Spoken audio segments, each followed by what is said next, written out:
উত্তর কোরিয়ায় কিমের অনুমতি ছাড়া কোনো নাগরিক দেশ ছাড়তে পারে না। উত্তর কোরিয়ায় এমন দেশ যেখান থেকে কোনো নাগরিক দেশ থেকে পালানো অসম্ভব। এই যে ব্যক্তিকে দেখছেন তিনি একসময় কিমের ব্যক্তিগত নিরাপত্তা বাহিনীর একজন সদস্য। তিনি 17 বছর বয়সে সেনাবাহিনীতে যোগ দেন এবং সরাসরি কিম পরিবারের প্রাসাদগুলো রক্ষা করার দায়িত্ব পান। তিনি কয়েক মাস আগে পালিয়ে এসেছেন। তারপর তিনি উত্তর কোরিয়া থেকে পালানোর গল্প এবং কিমের এমন কিছু তথ্য ফাঁস করছেন যা সম্পর্কে বাইরের বিশ্বের কোনো ধারণাই নেই। তিনি জানান উত্তর কোরিয়ার বিখ্যাত জায়গাগুলোকে বলা হয়ে থাকে টুকটাক। এক কথায় বলতে গেলে এগুলো প্রাসাদের মতো, কিন্তু সাধারণ প্রাসাদ না। প্রতিটি জায়গা বানানো হয়েছে শুধুমাত্র কিম পরিবারের আনন্দ উল্লাস এবং ভোগবিলাসের জন্য। সাধারণ মানুষ তো দূরের কথা, এমনকি কিম পরিবারের ঘনিষ্ঠ আত্মীয়রাও সেখানে প্রবেশ করতে পারে না। সেই প্রাসাদগুলোতে হতো প্রতি রাতে পার্টি।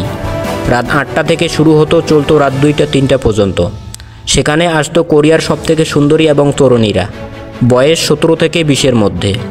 তাদের বলা হয়ে থাকে দ্বীপপুঞ্জ, যার বাংলা অর্থ আনন্দযাত্রী দল। তারা গান গাইতো, নাচতো এবং কিমের বিনোদনের জন্য সব কিছুই করত। বাইরে থেকে আপনি আমি শুনলে এটা অবিশ্বাস্য শোনায়, কিন্তু উত্তর কোরিয়ার বেশিরভাগ মানুষ এ ব্যাপারে জানে না, আর জানলেই কিছু স্বীকার করে না। তিনি আরও বলেন উত্তর কোরিয়ার মানুষদের কাছে সীমিত কিছু টাকা রয়েছে, কিন্তু কিমের কাছে রয়েছে টাকার পাহাড়। তিনি কিমের সাথে টানা 17 বছর থাকার পরেও জানতে পারেনি এ টাকা আসে কোথা থেকে। এমনকি কিম তাদের বডিগার্ডদেরকেও সীমিত কিছু বেতন দেন। তবে উত্তর কোরিয়ার খুব অল্প সংখ্যক মানুষ জানেন সুপার ডলারের কথা। আপনি উইকিপিডিয়া ঘাঁটলে বিস্তারিত অনেক তথ্য পেয়ে যাবেন। সংক্ষেপে বললে এটা হলো নকল ডলার। ধারণা করা হয় ডলার ছাপানোর একটি মেশিন উত্তর কোরিয়ার কাছে রয়েছে।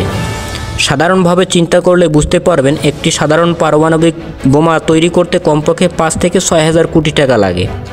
সেখানে বিশ্বের সবথেকে বড় পারমাণবিক বোমা বানাতে কী পরিমাণ টাকার দরকার হয়। আর উত্তর কোরিয়ার কাছে এমন কয়েক শত পারমাণবিক ক্ষেপণাস্ত্র রয়েছে। বহির্বিশ্বের সাথে যোগাযোগ না থাকায় একটা দেশ কিভাবে এত টাকা পেতে পারে। এ দেহরক্ষী 13 বছর ধরে কিম পরিবারের সুরক্ষায় ছিলেন। তিনি বলেন কিম পরিবারের জন্য যে খাবার, মদ, সিগারেট আনা হতো সেগুলো বিশ্বের সবথেকে দামি এবং উন্নত মানের। কিন্তু একই সময়ে প্রাসাদের বাইরে সাধারণ উত্তর কোরিয়ানরা দুর্ভিক্ষে না খেয়ে মরছিল, কিন্তু ভিতরে ছিল অসংখ্য খাবার এবং আনন্দের উৎসব। অবশেষে তার জীবনে আসে বড় পরিবর্তন। তিনি বিয়ে করেছেন, কিন্তু তার স্ত্রী যক্ষ্মায় বিনা চিকিৎসায় মারা যায়। তখন তিনি বুঝতে পারেন সারা জীবন কিমের জন্য বেঁচে থাকলেও তার কোনো মূল্য নেই। পরিবারকে রক্ষা না করার ব্যথা, স্ত্রীর মৃত্যু আর অন্যায়ের বোঝা তাকে মানসিকভাবে চেপে ধরে। তিনি জানান এই ভিলাগুলো কৌশলগত জায়গায় বানানো হতো, যেমন পাহাড়ের ভিতরে, নদীর ধারে বা চীনের সীমান্তর কাছে, যাতে শত্রুপক্ষ বিমান হামলা করলেও আঘাত হানতে না পারে।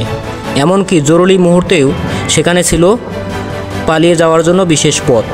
সবথেকে ভয়ঙ্কর নিয়ম হলো কেউ যদি ভুল করে সাধারণ মানুষের সামনে প্রাসাদের অস্তিত্ব প্রকাশ করে ফেলত, বা কোনো শ্রমিক নির্মাণ কাজ করার সময় বাইরে খবর ফাঁস করার চেষ্টা করত, তাহলে তাকে সাথে সাথে বন্দি করা হতো। তারপর তাকে কি করা হতো তা আর কেউ বলতে পারত না। অবশেষে তিনি এক শীতের রাতে জীবনকে বাজি রেখে বরফ জমে থাকা নদী পেরিয়ে দক্ষিণ কোরিয়ায় পালিয়ে আসেন।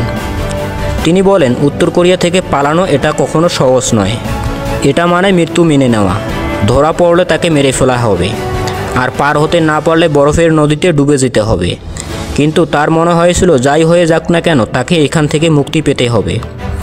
আজ তিনি দক্ষিণ কোরিয়ায় স্বাধীনভাবে বেঁচে আছেন, তবে এখনও তার মনে গভীর ক্ষত রয়ে গেছে। কিম পরিবারের বিলাসবহুল জীবন আর কোটি মানুষের দুর্ভাগ্যের ফারাক তিনি বলেন আমি আমার নিজ চোখে দেখেছি উত্তর কোরিয়া আসলে একটা বিশাল কারাগার। ভিতরে যারা থাকে তারা আসলে জানেই না পৃথিবী কতটা ভিন্ন। আমি শুধু চাই মানুষ যেন এই সত্যিটা জানুক।